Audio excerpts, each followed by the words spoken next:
ನಮಸ್ಕಾರ. ಇವತ್ತಿನ ವಿಡಿಯೋದಲ್ಲಿ ನಾನು ಬೆನಕನಹಳ್ಳಿಯ ದೇವಸ್ಥಾನದ ವಿಡಿಯೋನ ನಿಮ್ ಜೊತೆ ಶೇರ್ ಮಾಡ್ಕೊಳ್ತಾ ಇದ್ದೀನಿ. ನಾವೆಲ್ಲರೂ ಸೇರ್ಕೊಂಡು ಇಲ್ಲಿ ಇವತ್ತು ನೈವೇದ್ಯವನ್ನ ಮಾಡಬೇಕು ಅಂತ ಅಂದ್ಬಿಟ್ಟು ಬಂದಿದ್ದೀವಿ. ಹಾಗಾಗಿ ಇವತ್ತಿನ ವಿಡಿಯೋ ತುಂಬಾನೇ ಸ್ಪೆಷಲ್ ಆಗಿದೆ. ವಿಡಿಯೋನ ಪೂರ್ತಿಯಾಗಿ ನೋಡಿ. ಇಲ್ಲಿ ಕೆಲವೊಬ್ರು ಅಂದ್ರೆ ಪ್ರಸಾದ ಮಾಡಬೇಕು ಅಂತ ಅನ್ನುವರು ನೈವೇದ್ಯ ಮಾಡೋದಕ್ಕೋಸ್ಕರ ಮನೆಯಿಂದ ಕೂಡ ರೆಡಿ ಮಾಡಿ ಕೆಲವೊಬ್ರು ತರ್ತಾರೆ. ಕೆಲವೊಬ್ರು ಇಲ್ಲಿ ಬಂದು ಇಲ್ಲಿಯೇ ಎಲ್ಲ ಅಡುಗೆ ಎಲ್ಲ ರೆಡಿ ಮಾಡಿ ನೈವೇದ್ಯವನ್ನ ಮಾಡಿ ಎಲ್ರು ಮನ ಮಂದಿ ಕೂಡ ಇಲ್ಲೇ ಊಟ ಮಾಡಿ ಹೋಗ್ತಾರೆ. ನಾವು ಇಲ್ಲಿಯೇ ಅಡುಗೆಯನ್ನ ಮಾಡಬೇಕು ಅಂತ ಅಂದ್ಬಿಟ್ಟು ಎಲ್ಲ ಕೂಡ ತಗೊಂಡು ಬಂದಿದ್ದೀವಿ. ನಮ್ಮ ತಾಯಿ ಮತ್ತೆ ನಮ್ಮ ಅಕ್ಕ, ನಮ್ಮ ತಂದೆಯವರು ಬೇಗನೆ ಬಂದ್ರು. ನಾನು ಕೂಡ ಅವರು ಬಂದ ತಕ್ಷಣ ನಾನು ಕೂಡ ಬಂದೆ. ಇವಾಗ ಎಲ್ಲರೂ ಸೇರ್ಕೊಂಡು ಅಡುಗೆಯ ತಯಾರಿಯನ್ನ ಮಾಡ್ತಾ ಇದ್ದೀವಿ. ಇನ್ನು ನಮ್ಮ ಅಕ್ಕನ ಮಕ್ಕಳು ಹಾಗೆ ಮೊಮ್ಮಕ್ಕಳು ಎಲ್ಲರೂ ಕೂಡ ಬರ್ತಾರೆ. ಅವರು ಸ್ವಲ್ಪ ಲೇಟ್ ಆಗಿ ಬರ್ತಾರೆ. ಸ್ವಲ್ಪ ನಾವೆಲ್ಲ ತಯಾರಿಯನ್ನ ಮಾಡ್ಕೊಳ್ಳೋಣ ಅಂತ ಅಂದ್ಬಿಟ್ಟು ಒಬ್ಬೊಬ್ರು ಒಂದು ಕೆಲಸಗಳನ್ನ ಮಾಡ್ತಾ ಇದ್ದೀವಿ. ಇಲ್ಲಿ ಮೊದಲಿಗೆ ತೋರಿಸಿದ ಹಾಗೆ ನಮ್ಮ ತಾಯಿಯವರು ಒಲೆ ಹತ್ರ ಕೂತ್ಕೊಂಡಿದ್ದಾರೆ ಅಲ್ವಾ, ಅವರು ಆಲೂಗಡ್ಡೆಯನ್ನ ಬೇಯಿಸೋದಕ್ಕೆ ಸ್ಟಾರ್ಟ್ ಮಾಡಿದ್ದಾರೆ. ಹಾಗೆ ಇಲ್ಲಿ ನಮ್ಮ ಅಕ್ಕ ಈರುಳ್ಳಿಯನ್ನ ಹೆಚ್ಚುತ್ತಾ ಇದ್ರು. ನಾನು ಕೂಡ ಟೊಮೆಟೊಯನ್ನ ಕಟ್ ಮಾಡಿದ್ರಾಯ್ತು ಅಂತ ಅಂದ್ಬಿಟ್ಟು ಇಲ್ಲಿ ಒಂದು ಪಾತ್ರೆಗೆ ತೆಗೆದುಕೊಂಡಿದ್ದೀನಿ. ಹಾಗೆ ಯಾರೆಲ್ಲ ಈ ದೇವಸ್ಥಾನಕ್ಕೆ ಬಂದಿದ್ದೀರಾ ಅಂತ ಕಮೆಂಟ್ ಮೂಲಕ ತಿಳಿಸಿ. ಅವರವರ ಸಂಪ್ರದಾಯದ ಪ್ರಕಾರ ಅವರವರು ಮಾಡ್ತಾರೆ. ಇವತ್ತಿನ ಅಡುಗೆ ನೈವೇದ್ಯ ಬಗ್ಗೆ ಹೇಳಬೇಕು ಅಂತಂದ್ರೆ, ನೈವೇದ್ಯಕ್ಕೋಸ್ಕರ ಸ್ವೀಟ್ ಪೂರಿ ಅಂದ್ರೆ ರವೆ ಹಾಕಿ ಪೂರಿಯನ್ನ ಮಾಡ್ತಾರೆ ಅಲ್ವಾ, ಆ ಪೂರಿ ಹಾಗೆ ಪಲಾವು, ಪಕೋಡ, ಬದ್ನಿಕಾಯಿ ಪಲ್ಯ ಇದು ಇರುತ್ತೆ. ಹಾಗೆ ಊಟಕ್ಕಾಗಿ ಅಂತ ಅಂದ್ಬಿಟ್ಟು ಸಾದಾ ಪೂರಿ, ಹಾಗೆ ಆಲೂಗಡ್ಡೆ ಮತ್ತೆ ಟೊಮೆಟೊ ಮಿಕ್ಸ್ ಪಲ್ಯ, ಹಾಗೆ ಟೊಮೆಟೊದ ಸಪರೇಟ್ ಪಲ್ಯ ಕೂಡ ಇರುತ್ತೆ. ಯಾರು ಆಲೂಗಡ್ಡೆಯನ್ನ ಊಟ ಮಾಡೋದಿಲ್ವೋ ಅವರಿಗಾಗಿ ಟೊಮೆಟೊ ಪಲ್ಯ ಕೂಡ ಮಾಡ್ತಾ ಇದ್ದೀವಿ. ಹಾಗೆ ಇಲ್ಲಿ ಫಸ್ಟಿಗೆ ನಾವು ಪಕೋಡದ ಹಿಟ್ಟನ್ನ ಕಲಸಿ ಇಟ್ಟಿದ್ರೆ ಅದು ನೆನೆಯುತ್ತೆ, ಚೆನ್ನಾಗಿ ಆಗುತ್ತೆ ಅಂತ ಅಂದ್ಬಿಟ್ಟು ಇಲ್ಲಿ ಪಕೋಡದ ತಯಾರಿಯನ್ನ ಮಾಡ್ತಾ ಇದ್ದೀವಿ. ವಿಡಿಯೋ ನಿಮ್ಗೆ ಸ್ವಲ್ಪನಾದ್ರೂ ಇಷ್ಟ ಆಗ್ತಾ ಇದ್ರೆ ಒಂದು ಲೈಕ್ ಮಾಡಿ ಮುಂದೆ ಪೂರ್ತಿಯಾಗಿ ವಿಡಿಯೋನ ನೋಡಿ. ಇಲ್ಲಿ ಈರುಳ್ಳಿ ಪಕೋಡ ತುಂಬಾನೇ ಟೇಸ್ಟಿ ಆಗಿತ್ತು. ಇದರ ರೆಸಿಪಿ ಹೇಳಬೇಕು ಅಂತಂದ್ರೆ, ಚೆನ್ನಾಗಿ ಉದ್ದಕ್ಕೆ ಕಟ್ ಮಾಡ್ಕೊಂಡಿರುವಂತಹ ಈರುಳ್ಳಿ, ಅದಕ್ಕೇನೆ ಅರಿಶಿಣ, ಖಾರದ ಪುಡಿ, ರುಚಿಗೆ ತಕ್ಕಷ್ಟು ಉಪ್ಪು, ಹಾಗೆ ಕ್ರಶ್ ಮಾಡಿಕೊಂಡ ಜೀರಿಗೆ, ಅಜ್ವೇನ, ಹಾಗೆ ಶುಂಠಿ ಬೆಳ್ಳುಳ್ಳಿ ಪೇಸ್ಟ್ ಅನ್ನ ಹಾಕಿ ಚೆನ್ನಾಗಿ ಮಿಕ್ಸ್ ಮಾಡ್ಕೊಳ್ತಾ ಇದ್ದಾರೆ. ಹಾಗೆ ಇಲ್ಲಿ ನೋಡ್ತಾ ಇದ್ದೀರಾ ಆಲೂಗಡ್ಡೆ ಬೇಯಿಸ್ಕೊಂಡಿದ್ದಾರೆ, ರೆಡಿ ಆಗಿದೆ. ಇವಾಗ ಇದನ್ನ ತೆಗೆದು ನೆಕ್ಸ್ಟ್ ಬೇರೆ ತಯಾರಿ ಮಾಡ್ಕೊಳ್ಬೇಕು. ಇದಕ್ಕೆ ಇವಾಗ ಈರುಳ್ಳಿಯನ್ನ ಮಿಕ್ಸ್ ಮಾಡಿರೋದಕ್ಕೆ ಸ್ವಲ್ಪ ಕಡಲೆ ಹಿಟ್ಟನ್ನ ಹಾಕಿ ಚೆನ್ನಾಗಿ ಮಿಕ್ಸ್ ಮಾಡ್ಕೊಳ್ತಾ ಇದ್ದಾರೆ. ಈ ತರ ಚೆನ್ನಾಗಿ ಮಿಕ್ಸ್ ಮಾಡ್ಕೊಳ್ಳೋದ್ರಿಂದ ನೀರು ಹೆಚ್ಚು ಹಾಕೋ ಅವಶ್ಯಕತೆ ಇಲ್ಲ. ನೀರು ಹೆಚ್ಚು ಹಾಕೊಂಡ್ರೆ ಚೆನ್ನಾಗಿರೋದಿಲ್ಲ. ಆದಷ್ಟು ನೀರು ಕಡಿಮೆನ ಹಾಕೊಂಡು ಮಿಕ್ಸ್ ಮಾಡ್ಕೊಳ್ಬೇಕು. ಮೊದಲು ನಮ್ಮ ತಂದೆಯವರು ಹಿಟ್ಟನ್ನ ಮಿಕ್ಸ್ ಮಾಡುವಾಗ ನೀರು ಒಂಚೂರು ಕೂಡ ಯೂಸ್ ಮಾಡ್ತಾ ಇರಲಿಲ್ಲ, ಹಾಗೆ ಹಾಕ್ತಾ ಇದ್ರು. ತುಂಬಾನೇ ಕ್ರಿಸ್ಪಿಯಾಗಿ ರೆಡಿ ಆಗ್ತಾ ಇತ್ತು. ಇವಾಗ ಸ್ವಲ್ಪ ನೀರನ್ನ ಹಾಕೊಂಡು ಮಿಕ್ಸ್ ಮಾಡಿ ಇಟ್ಕೊಳ್ತಾ ಇದ್ದಾರೆ. ಆದಷ್ಟು ಇಲ್ಲಿ ನಾವು ಪ್ರತಿ ವರ್ಷ ಬಂದು ನೈವೇದ್ಯವನ್ನ ಮಾಡ್ತೀವಿ, ಆದ್ರೆ ಒಂದೊಂದು ಸಲ ಬರೋದಕ್ಕಾಗೋದಿಲ್ಲ. ಇವಾಗ ಬಂದು 2-3 ವರ್ಷ ಆಗಿದೆ ಅಂತ ಅಂದ್ಕೊಳ್ತೀನಿ. ಇವಾಗ ಸ್ವಲ್ಪ ಚೇಂಜಸ್ ಅನ್ನ ನೋಡ್ತಾ ಇದ್ದೀವಿ. ತುಂಬಾನೇ ಚೇಂಜಸ್ ಗಳಾಗಿವೆ ಇದರಲ್ಲಿ. ಮೊದಲು ಈ ಮರಗಳಿಗೆಲ್ಲ ಕಟ್ಟೆಯನ್ನ ಕಟ್ಟಿದ್ದು ಇರಲಿಲ್ಲ, ಇವಾಗೆಲ್ಲ ಕಟ್ಟೆಗಳನ್ನ ರೆಡಿ ಮಾಡಿದ್ದಾರೆ. ಹಾಗೆ ಇಲ್ಲಿ ಒಂದು ದೊಡ್ಡದೊಂದು ಶೆಡ್ ನೋಡ್ತಾ ಇದ್ದೀರಲ್ವಾ, ಇದಕ್ಕೆ ಮೊದಲು ಡೋರ್ ಇರಲಿಲ್ಲ. ಇದರ ಒಳಗಡೆ ಹೋಗಿ ನಾವು ಅಡುಗೆಯನ್ನ ಮಾಡಿದ್ವಿ ಆ ಸಲ, ಆದ್ರೆ ಇವಾಗ ಡೋರ್ ಲಾಕ್ ಮಾಡಿದ್ರು. ಇವಾಗ ಬ್ರೇಕ್ಫಾಸ್ಟ್ಗೆ ಉಪ್ಪಿಟ್ಟು ಮಾಡ್ಕೊಳ್ಳೋಣ, ಮೊದಲು ತುಂಬಾ ಲೇಟ್ ಆಗುತ್ತೆ ಅಡುಗೆಗೆ ಅಂತ ಅಂದ್ಬಿಟ್ಟು ಉಪ್ಪಿಟ್ಟು ಮಾಡೋದಕ್ಕೆ ರವೆಯನ್ನ ಇಲ್ಲಿ ಹುರ್ಕೊಳ್ತಾ ಇದ್ರು. ಅಷ್ಟರಲ್ಲಿಯೇ ನಮ್ಮ ಮನೆಯವರು ಬ್ರೇಕ್ಫಾಸ್ಟ್ ಅನ್ನ ಅಂದ್ರೆ ನಾಷ್ಟ ತಗೊಂಡ್ ಬಂದ್ರು. ಇಲ್ಲಿ ಆಲೂ ಬಾತ್ ಮತ್ತೆ ಮಿರ್ಚಿ ಇತ್ತಂತೆ, ಹಾಗಾಗಿ ತಿನ್ಬಹುದು ಅಂತ ಅಂದ್ಬಿಟ್ಟು ತಗೊಂಡ್ ಬಂದಿದ್ರು. ಹಾಗಾಗಿ ಅದನ್ನ ಕ್ಯಾನ್ಸಲ್ ಮಾಡಿ ಡೈರೆಕ್ಟ್ ಆಗಿ ಪಲ್ಯದ ತಯಾರಿಯನ್ನ ಮಾಡ್ಕೊಳ್ತಾ ಇದ್ದೀವಿ. ಇಲ್ಲಿ ನಮ್ಮ ಅಕ್ಕ ಒಬ್ರು ನಾನು ನಾಷ್ಟ ಮಾಡೋದಿಲ್ಲ ಅಂತ ಹೇಳಿದ್ರು, ಹಾಗಾಗಿ ನಾನು ಇಲ್ಲಿ ಆಲೂಗಡ್ಡೆಯ ಸಿಪ್ಪೆಯನ್ನ ತೆಗೆದು ಕೊಡ್ತಾ ಇದ್ದೀನಿ. ಪಲ್ಯನ ಬೇಗನೆ ರೆಡಿ ಮಾಡ್ಕೊಳ್ಬಹುದು ಅಂತ ಅಂದ್ಬಿಟ್ಟು ಆಲೂಗಡ್ಡೆ ಬೇಯಿಸ್ಕೊಂಡಿದ್ದು ಇತ್ತು ಅಲ್ವಾ, ಹಾಗಾಗಿ ಅದರ ಸಿಪ್ಪೆಯನ್ನು ತೆಗೆದುಕೊಟ್ಟೆ ನಾನು. ಮ್ಯಾರೇಜ್ಗಿಂತ ಮೊದಲು ಅಂದ್ರೆ ಮನೆಯಲ್ಲಿ ಈ ತರ ಚಿಕ್ಕ ಪುಟ್ಟ ಕೆಲಸಗಳನ್ನು ಅಂದ್ರೆ ಅಡುಗೆ ಮಾಡೋದಾಗ್ಲಿ ಸಿಂಪಲ್ ಆಗಿ ಅಥವಾ ಮನೆಯ ಕೆಲಸಗಳನ್ನ ನಾವು ಮಾಡ್ಕೊಳ್ತಾ ಇದ್ವಿ. ಅವಾಗ ಯಾವುದೇ ಕೆಲಸಗಳನ್ನ ಮಾಡಿದ್ರು ಕೂಡ ಬೆಳಗ್ಗೆ ಉಪವಾಸ ಹೊಟ್ಟೆಯಿಂದ ಮಾಡೋದಕ್ಕೆ ಹೋಗಬೇಡಿ. ಹಸಿವಾದ್ರೆ ನೀವು ನಾಷ್ಟ ಆಗ್ಲಿ ಅಥವಾ ಊಟ ಆಗ್ಲಿ ಏನಾದ್ರೂ ಮಾಡ್ಕೊಂಡೇ ನಿಮ್ಮ ಕೆಲಸಗಳನ್ನ ಮುಂದುವರಿಸಿ ಅಂತ ನಮ್ಮ ತಂದೆಯವರು ಯಾವಾಗ್ಲೂ ಕೂಡ ಹೇಳ್ತಾ ಇದ್ರು. ನಾನು ಕೂಡ ಅದನ್ನೇ ಹೇಳ್ತೀನಿ. ಅಂದ್ರೆ ಒಬ್ಬೊಬ್ಬರಿಗೆ ತಡ್ಕೊಳ್ಳೋ ಶಕ್ತಿ ಇರುತ್ತೆ, ಒಬ್ಬೊಬ್ಬರಿಗೆ ಇರೋದಿಲ್ಲ. ಹಾಗಾಗಿ ನೀವು ಹಸಿವೆ ಆದ್ರೆ ತುಂಬಾನೇ ಹಸಿವೆ ಆಗೋ ತನಕ ಇರೋದಕ್ಕೆ ಹೋಗಬೇಡಿ. ಹಸಿವಾದ್ರೆ ಏನಾದ್ರೂ ಒಂದು ಹೊಟ್ಟೆಗೆ ಹಾಕೊಂಡು ನೀವು ಮುಂದಿನ ಕೆಲಸಗಳನ್ನ ಮಾಡ್ಕೊಳ್ಳಿ ಅಂತ ಹೇಳೋದಕ್ಕೆ ಇಷ್ಟಪಡ್ತೀನಿ. ನನ್ನ ವಿಡಿಯೋಸ್ಗಳಲ್ಲಿ ಹೆಚ್ಚಾಗಿ ನಾನು ಕಾಣಿಸ್ಕೊಳ್ಳೋದಿಲ್ಲ. ಕಾರಣ ಇಷ್ಟೇ, ನಾನೇ ವಿಡಿಯೋಸ್ಗಳನ್ನ ಶೂಟ್ ಮಾಡೋದ್ರಿಂದ ನಾನು ಹೆಚ್ಚಾಗಿ ಕಾಣಿಸ್ಕೊಳ್ಳೋದಿಲ್ಲ. ಯಾವಾಗಾದ್ರೂ ಒಂದೊಂದ್ಸಲ ಹೇಳಿ ನಾನು ನನ್ನ ವಿಡಿಯೋಸ್ಗಳನ್ನ ಮಾಡಿಸ್ಕೊಳ್ತೀನಿ. ಆದಷ್ಟು ಕ್ಲಿಯರ್ ಆಗಿ ಅಥವಾ ಚೆನ್ನಾಗಿ ಬಂದ್ರೆ ಮಾತ್ರ ನಾನು ಶೇರ್ ಮಾಡ್ಕೊಳ್ತೀನಿ, ಇಲ್ಲ ಅಂತಂದ್ರೆ ಶೇರ್ ಮಾಡ್ಕೊಳ್ಳೋದಿಲ್ಲ ಅಷ್ಟೇ. ಇವಾಗ ನಾನು ಕೂಡ ನಾಷ್ಟ ಮಾಡಾಯ್ತು. ಇವಾಗ ಆಲೂಗಡ್ಡೆ ಮತ್ತೆ ಟೊಮೆಟೊ ಪಲ್ಯ ರೆಡಿಯಾಗಿದೆ, ಬದನೆಕಾಯಿ ಪಲ್ಯ ಕೂಡ ರೆಡಿಯಾಗಿದೆ. ಹಾಗೆ ಇಲ್ಲಿ ಇವಾಗ ಪಲಾವ್ ಮಾಡಿಕೊಳ್ಳುವ ತಯಾರಿಯನ್ನ ಮಾಡ್ತಾ ಇದ್ದಾರೆ, ನೋಡಬಹುದು.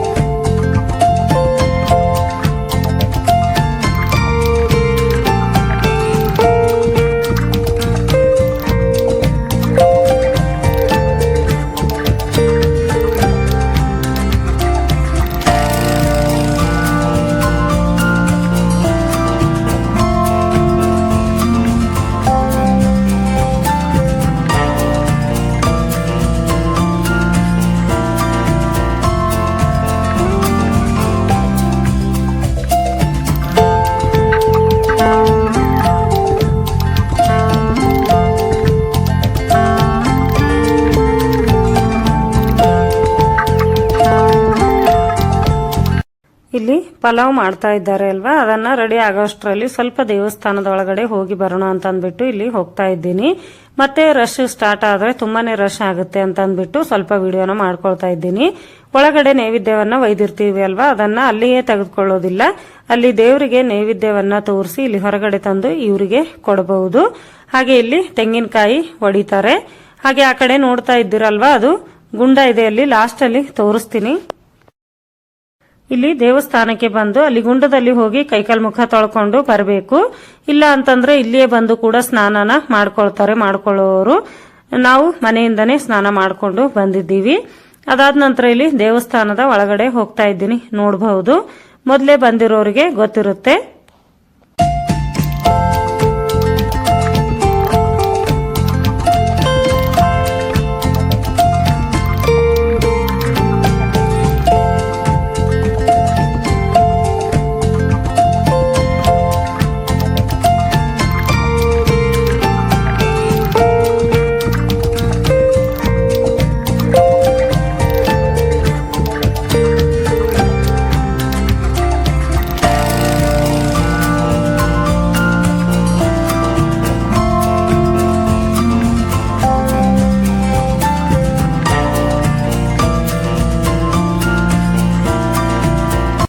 ನಾನು ಆಲ್ರೆಡಿ ಶಾರ್ಟ್ಸ್ಗಳ ಮೂಲಕ ದೇವಸ್ಥಾನದ ಒಳಗಡೆ ವಿಡಿಯೋನ ಶೇರ್ ಮಾಡ್ಕೊಂಡಿದ್ದೀನಿ. ಇನ್ನು ನೋಡಿಲ್ಲ ಅಂತಂದ್ರೆ ನೋಡಬಹುದು. ಇವಾಗ ತಾನೇ ನಮ್ಮ ಅತ್ತಿಗೆಯವರು ಬಂದ್ರು. ಹಾಗೆ ಹೆಚ್ಚು ದೇವಸ್ಥಾನದ ಒಳಗಡೆ ಎಲ್ಲ ವಿಡಿಯೋನ ಮಾಡ್ಕೊಳ್ಳೋದಕ್ಕೆ ಅವಕಾಶ ಮಾಡಿಕೊಡೋದಿಲ್ಲ. ಇಲ್ಲಿ ಯಾರು ಇರಲಿಲ್ಲ, ಹಾಗಾಗಿ ಚೆನ್ನಾಗಿ ವಿಡಿಯೋನ ಮಾಡ್ಕೊಳ್ಳೋದಕ್ಕಾಯ್ತು. ಯಾರು ಇದ್ರೂ ಕೂಡ ಅಲ್ಲಿ ವಿಡಿಯೋನ ಮಾಡ್ಕೊಳ್ಬೇಡಿ ಅಂತ ಯಾರು ಹೇಳೋದಕ್ಕೆ ಬರಲಿಲ್ಲ. ಹಾಗಾಗಿ ಕ್ಲಿಯರ್ ಆಗಿ ವಿಡಿಯೋಸ್ಗಳೆಲ್ಲ ಮಾಡ್ಕೊಂಡಿದ್ದೀನಿ. ಅದಾದ ನಂತರ ಇಲ್ಲಿ ನಮ್ಮ ಅತ್ತಿಗೆಯವರು ಬಂದ್ರು ಅಲ್ವಾ, ಇವಾಗ ತಾನೇ ಅವರು ಕೂಡ ಬತ್ತಿ ಎಲ್ಲ ರೆಡಿ ಮಾಡ್ಕೊಂಡ್ರು. ಒಂದ್ ಕಡೆ ಅಡುಗೆಯ ತಯಾರಿ ಕೂಡ ನಡೀತಾ ಇದೆ. ಇವಾಗ ಇದೆಲ್ಲ ನೈವೇದ್ಯದ ತಯಾರಿಯನ್ನ ಮೊದಲು ಮಾಡಿಕೊಂಡು ದೇವಸ್ಥಾನಕ್ಕೆ ಹೋಗಿ ನೈವೇದ್ಯವೆಲ್ಲ ಅಲ್ಲಿ ತೋರಿಸಿ ಬಂದು ಮತ್ತೆ ಸ್ವಲ್ಪ ಅಡುಗೆಯ ತಯಾರಿಯನ್ನ ಮಾಡಿಕೊಂಡು ಊಟ ಮಾಡ್ತೀವಿ. ಎಲ್ಲರೂ ಕೂಡ ಆದಷ್ಟು ಬೇಗ ಇಲ್ಲಿ ಫಾಸ್ಟ್ ಆಗಿ ನೈವೇದ್ಯ ತಯಾರಿಯನ್ನ ಮಾಡ್ತಾ ಇದ್ದೀವಿ. ಬೆಳಿಗ್ಗೆ ಬೇಗನೆ ಬಂದಿದ್ದೀವಿ, ನಾವು 7:15ಗೆಲ್ಲ ಬಂದಿದ್ದೀವಿ. ಇಲ್ಲಿ ನೋಡ್ತಾ ಇದ್ದೀರಾ, ಬೇರೆಯವರು ಕೂಡ ಎಲ್ಲ ಬಂದು ಅವರು ಕೂಡ ಅಡುಗೆಯನ್ನ ಸ್ಟಾರ್ಟ್ ಮಾಡ್ಕೊಂಡಿದ್ದಾರೆ. ಇನ್ನು ಕೆಲವೊಬ್ರು ಇನ್ನು ಬರೋದ್ರಲ್ಲಿದ್ದಾರೆ. ಹಾಗೆ ಇಲ್ಲಿ ಬರ್ತಾನೆ ಇರ್ತಾರೆ. ನಾವು ಕೂಡ ಇಲ್ಲಿ ರೆಡಿ ಮಾಡ್ಕೊಂಡಿದ್ದೀವಿ, ನೋಡಬಹುದು. ಆದಷ್ಟು ತಯಾರಿ ಎಲ್ಲ ಮುಗ್ದಿದೆ. ಇಲ್ಲಿ ಮಕ್ಕಳ ಆರೋಗ್ಯಕ್ಕಾಗಿ ಹಾಗೆ ಯಾವುದೇ ಸ್ಕಿನ್ ಪ್ರಾಬ್ಲಮ್ಗಳೆಲ್ಲ ಬರಬಾರದು ಅಂತ ಅಂದ್ಬಿಟ್ಟು ನೈವೇದ್ಯನ ಮಾಡ್ತೀವಿ. ಪ್ರತಿ ಸಾರಿ ಎಲ್ಲರೂ ಕೂಡ ಮಾಡಬೇಕು. ಹಾಗಾಗಿ ಬೇರೆ ಬೇರೆ ಮಾಡೋದು ಬೇಡ, ಎಲ್ಲರೂ ಕೂಡ ಒಂದೇ ಸಲ ಒಂದರಲ್ಲಿಯೇ ಶೇರ್ ಮಾಡ್ಕೊಂಡು ಮಾಡಿದ್ರಾಯ್ತು ಅಂತ ಅಂದ್ಬಿಟ್ಟು ಮಾಡ್ತೀವಿ. ಇದೆಲ್ಲ ರೆಡಿ ಮಾಡುವಷ್ಟರಲ್ಲಿ ನಮ್ಮ ಅಕ್ಕನ ಮಕ್ಕಳು, ಮೊಮ್ಮಕ್ಕಳು ಇವರೆಲ್ಲರೂ ಕೂಡ ಬಂದ್ರು. ಇವಾಗ ತಾನೇ ನೋಡಬಹುದು ನೀವು. ನನ್ನ ಎಲ್ಲ ವಿಡಿಯೋಸ್ಗಳಲ್ಲಿ ಇವರನ್ನ ನೋಡಿರ್ತೀರಾ. ಹಾಗೆ ನಾವು ಎಲ್ಲ ಅಡುಗೆಯ ತಯಾರಿಯ ಸಾಮಾನುಗಳೆಲ್ಲ ತಗೊಂಡು ಬಂದಿದ್ವಿ. ಇವಾಗ ಇವರೆಲ್ಲ ಹಣ್ಣು ಮತ್ತೆ ಹೂಗಳೆಲ್ಲ ತಗೊಂಡು ಬಂದ್ರು. ಬೀದರಲ್ಲಿ ಇದು ಒಂದು ಪ್ರಸಿದ್ಧವಾದ ದೇವಸ್ಥಾನ ಅಂತಾನೆ ಹೇಳಬಹುದು. ಬೆನಕನಹಳ್ಳಿ ಊರು ಇದು. ಬೀದರ್ದಿಂದ ತುಂಬಾನೇ ಸಮೀಪ ಇದೆ. ನೀವು ಬೀದರ್ನಲ್ಲಿ ಏನಾದ್ರೂ ನೋಡಬೇಕು ಅಂತ ಬಂದಾಗ ಅದರ ಜೊತೆಗೆ ಬೆನಕನಹಳ್ಳಿಗೂ ಕೂಡ ಭೇಟಿ ಕೊಡಿ ಅಂತ ಹೇಳೋದಕ್ಕೆ ಇಷ್ಟಪಡ್ತೀನಿ. ಹಾಗೆ ಬೀದರ್ಗೆ ಸಮೀಪ ಇರುವಂತಹ ಇನ್ನು ಪ್ರಸಿದ್ಧವಾಗಿರುವಂತಹ ಸ್ಥಳಗಳು ಹೇಳಬೇಕು ಇದರ ಜೊತೆಗೆ ಅಂತಂದ್ರೆ ಹೊನೆಕೆರೆ ಸಿದ್ದೇಶ್ವರ, ಮೈಲಾರ ಮಲ್ಲಣ್ಣ, ಹಾಗೆ ಪಾಪನಾಶ ದೇವಸ್ಥಾನ, ಮತ್ತೆ ರೇಜಂತಲ್, ಇದೆಲ್ಲವನ್ನ ಕೂಡ ನೀವು ಇದರ ಜೊತೆಗೆ ನೋಡಬಹುದು. ಮತ್ತೆ ಗುರುನಾನಕ್ ಕೂಡ ಅದರಲ್ಲಿ ಒಂದು ಅಂತ ಹೇಳಬಹುದು. ಇಲ್ಲಿ ಬಿಸಿ ಬಿಸಿಯಾದ ಈರುಳ್ಳಿ ಪಕೋಡ ಕೂಡ ರೆಡಿ ಆಗಿದೆ.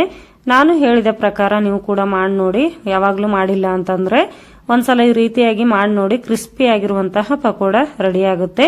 ಇವಾಗ ನೈವೇದ್ಯವೆಲ್ಲ ರೆಡಿ ಆಗಿದೆ ಅಲ್ವಾ, ಒಂದು ಪ್ಲೇಟ್ ನಲ್ಲಿ ಎಲ್ಲ ಕೂಡ ಹಚ್ಕೊಳ್ತಾ ಇದ್ದೀವಿ.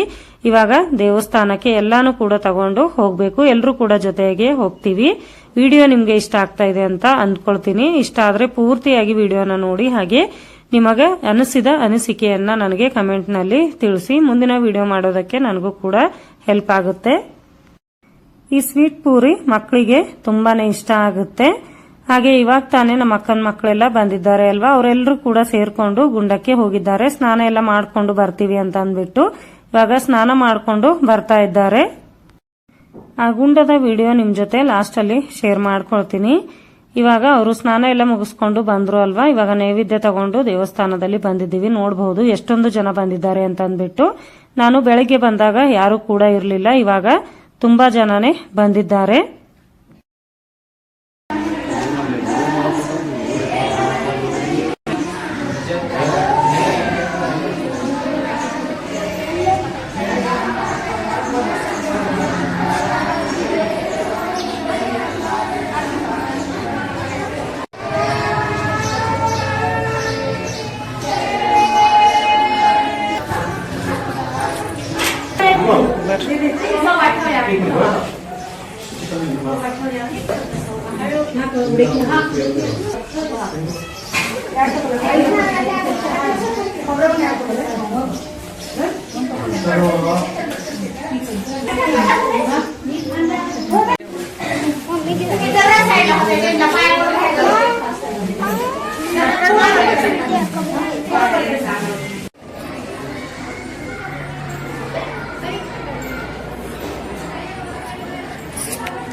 ಇಲ್ಲಿ ದೇವಸ್ಥಾನದಲ್ಲಿ ದರ್ಶನ ಮುಗಿಸ್ಕೊಂಡು ಇಲ್ಲಿ ಹೊರಗಡೆ ನೈವೇದ್ಯವನ್ನ ಕೊಟ್ಟಾದ್ಮೇಲೆ ತೆಂಗಿನಕಾಯಿಯನ್ನ ಒಡಿಸ್ತಾ ಇದ್ದೀವಿ. ಇಲ್ಲಿ ನಂಬೋದು ಬಿಡೋದು ನಿಮ್ಮ ಮೇಲೆ ಬಿಟ್ಟದ್ದು. ಯಾಕೆ ಅಂತಂದ್ರೆ ಅವರವರ ಅನುಭವದ ಪ್ರಕಾರ ಅವರು ನಂಬ್ತಾರೆ ಅಷ್ಟೇ. ಕೈಯಲ್ಲಿ ಸ್ವಲ್ಪ ದುಡ್ಡನ್ನ ತಗೊಂಡು ಮನಸ್ಸಿನಲ್ಲಿ ನಾವು ಯಾವ ವಿಷಯನ್ನ ಅಂದ್ಕೊಳ್ತೀವೋ ಅದನ್ನ ಅಂದುಕೊಂಡು ಈ ತರ ಕೈ ಇಡೋದ್ರಿಂದ ಕಲ್ಲು ತಾನಾಗಿಯೇ ತಿರುಗುತ್ತೆ, ಆ ವಿಷ್ ಪೂರ್ತಿ ಆಗೋದಿದ್ರೆ ಅಂತ ಹೇಳ್ತಾರೆ.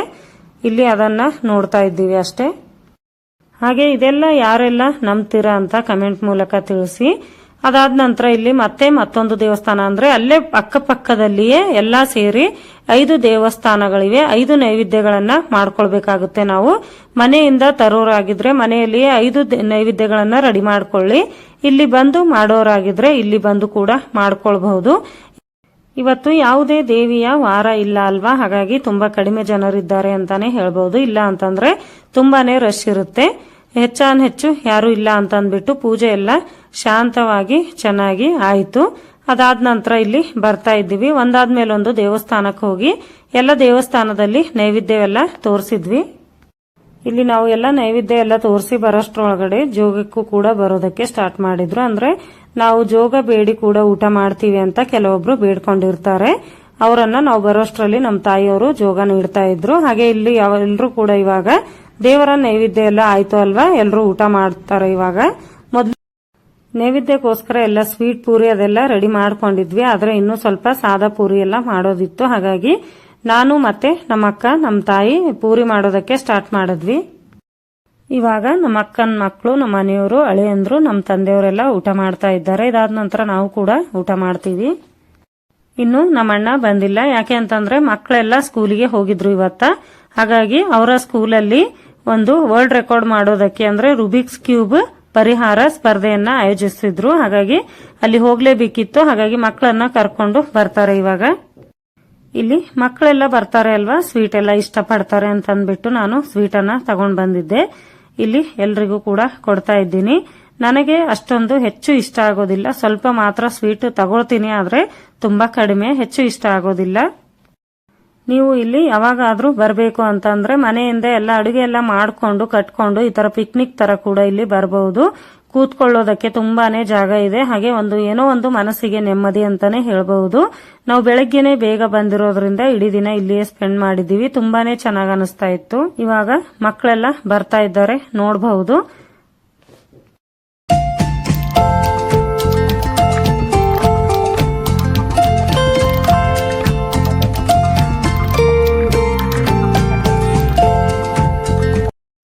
ಇವಾಗ ನಾವೆಲ್ಲರೂ ಕೂಡ ಊಟ ಮಾಡ್ತಾ ಇದ್ದೀವಿ. ಅಡುಗೆ ಮಾತ್ರ ತುಂಬಾ ಚೆನ್ನಾಗಿ ಆಗಿತ್ತು, ಸ್ಪೆಷಲಿ ಒಲೆಯ ಮೇಲೆ ಮಾಡಿದ್ರು ಅಲ್ವಾ, ಹಾಗಾಗಿ ತುಂಬಾನೇ ಟೇಸ್ಟಿ ಆಗಿತ್ತು. ನೀವು ಕೂಡ ಸಮಯವನ್ನ ಮಾಡ್ಕೊಂಡು ಬರ್ತೀರಾ ಅಂತ ಅಂದ್ಕೊಳ್ತೀನಿ. ವಿಡಿಯೋ ಇಷ್ಟವಾದ್ರೆ ಖಂಡಿತವಾಗ್ಲಿ ಒಂದು ಲೈಕ್ ಮಾಡಿ. ನನ್ನ ಚಾನೆಲ್ ಅನ್ನ ಹಿಂದೆ ನೋಡ್ತಾ ಇದ್ರೆ ಸಬ್ಸ್ಕ್ರೈಬ್ ಮಾಡ್ಕೊಂಡು ನೋಡಿ. ಇಲ್ಲಿ ನನ್ನ ಊಟ ಆದ ನಂತರ ನನ್ನ ಪ್ಲೇಟ್ ಅನ್ನ ನಿಮ್ಗೆ ತೋರಿಸ್ತಾ ಇರೋದು ಇಷ್ಟೇ ಕಾರಣ. ಏನು ಅಂತಂದ್ರೆ ಎಲ್ಲೂ ಕೂಡ ಊಟ ಮಾಡಿದಾಗ ಪ್ಲೇಟ್ ನಲ್ಲಿ ಹೆಚ್ಚು ಊಟನ ಬಿಡೋದಕ್ಕೆ ಹೋಗಬೇಡಿ. ಆದಷ್ಟು ಎಲ್ಲ ಕೂಡ ಊಟ ಮಾಡಿ, ನಿಮಗೆ ಎಷ್ಟು ಬೇಕೋ ಅಷ್ಟನ್ನೇ ಊಟ ಹಾಕಿಸ್ಕೊಳ್ಳಿ ಅಂತ ಹೇಳೋದಕ್ಕೆ ಇಷ್ಟಪಡ್ತೀನಿ. ಯಾಕೆ ಅಂತಂದ್ರೆ ಅಡುಗೆ ಹೆಚ್ಚಾದ್ರೆ ಯಾರು ಕೂಡ ಏನು ಅನ್ನೋದಿಲ್ಲ, ಏನು ಪ್ರಾಬ್ಲಮ್ ಆಗೋದಿಲ್ಲ. ನಾವು ಊಟ ಮಾಡೋದ್ರಲ್ಲಿ ಹೆಚ್ಚೆಚ್ಚು ಹಾಕಿಸ್ಕೊಂಡು ವೇಸ್ಟ್ ಮಾಡಿ ಮತ್ತೆ ಲಾಸ್ಟ್ ಅಲ್ಲಿ ಊಟ ಮಾಡೋರಿಗೆ ಒಬ್ರಿಗಾದ್ರೂ ಏನಾದ್ರೂ ಕಡಿಮೆ ಆದ್ರೆ ಪಾಪ ಅವರಿಗೆ ಇದು ಕಡಿಮೆ ಬಿತ್ತು ಅಂತ ಅನ್ನೋ ಹೆಸರು ಬರುತ್ತೆ. ಹಾಗಾಗಿ ನಾವು ಹೊಟ್ಟೆ ತುಂಬಾ ಊಟ ಮಾಡೋಣ, ಕಡಿಮೆ ಅಂತ ಅಲ್ಲ, ಆದ್ರೆ ನಾವು ಹೆಚ್ಚು ಊಟನ ನೀಡಿಸ್ಕೊಂಡು ಹಾಕಿಸ್ಕೊಂಡು ವೇಸ್ಟ್ ಮಾಡೋದು ಬೇಡ ಅಂತ ಹೇಳೋದಕ್ಕೆ ಇಷ್ಟಪಡ್ತೀನಿ. ಇಲ್ಲಿ ಗುಂಡದ ವಿಡಿಯೋ ಸ್ವಲ್ಪ ಮಾಡಿಸ್ಕೊಳ್ಳೋಣ ಅಂತ ಅಂದ್ಬಿಟ್ಟು ಇಲ್ಲಿ ಮಾಡ್ಕೊಳ್ತಾ ಇದ್ದೀನಿ ವಿಡಿಯೋ. ನೋಡ್ತಾ ಇದ್ದೀರಾ ನೀವು. ಇವಾಗ ಒಳಗಡೆನೆ ಬಟ್ಟೆ ಎಲ್ಲ ಚೇಂಜ್ ಮಾಡೋದಕ್ಕೆ ಸ್ವಲ್ಪ ಸವಲತ್ತನ್ನ ಮಾಡಿದ್ದಾರೆ ಅಂತ ಹೇಳ್ತಾ ಇದ್ರು.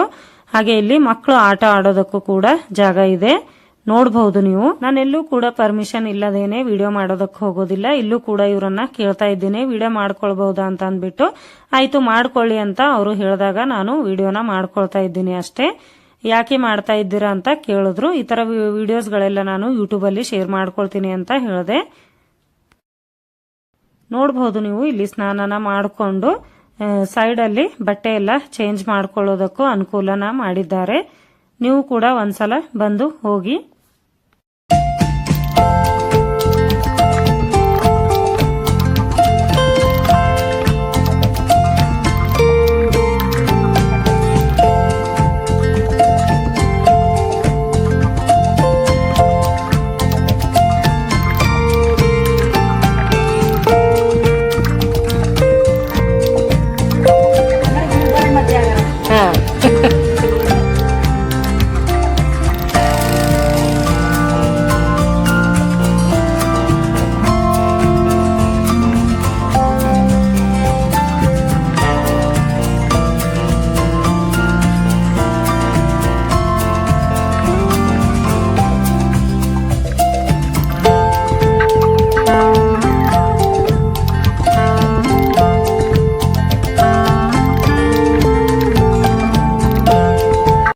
ರುಬಿಕ್ಸ್ ಕ್ಯೂಬ್ ಪರಿಹಾರ ಸ್ಪರ್ಧೆ ಗಿನ್ನಿಸ್ ದಾಖಲೆಯಲ್ಲಿ ನನ್ನ ಮಗನು ಕೂಡ ಭಾಗವಹಿಸಿರೋದ್ರಿಂದ ಮೆಡಲ್ ಅನ್ನ ಕೊಟ್ಟಿದ್ದಾರೆ. ಹಾಗಾಗಿ ಅದನ್ನ ತಂದು ನನಗೆ ತೋರಿಸ್ತಾ ಇದ್ದಾನೆ. ವಿಡಿಯೋ ನಿಮ್ಗೆ ಇಷ್ಟ ಆಗಿದೆ ಅಂತ ಅನ್ಕೊಳ್ತೀನಿ. ಮತ್ತೆ ಸಿಗ್ತೀನಿ ಮುಂದಿನ ವಿಡಿಯೋದಲ್ಲಿ.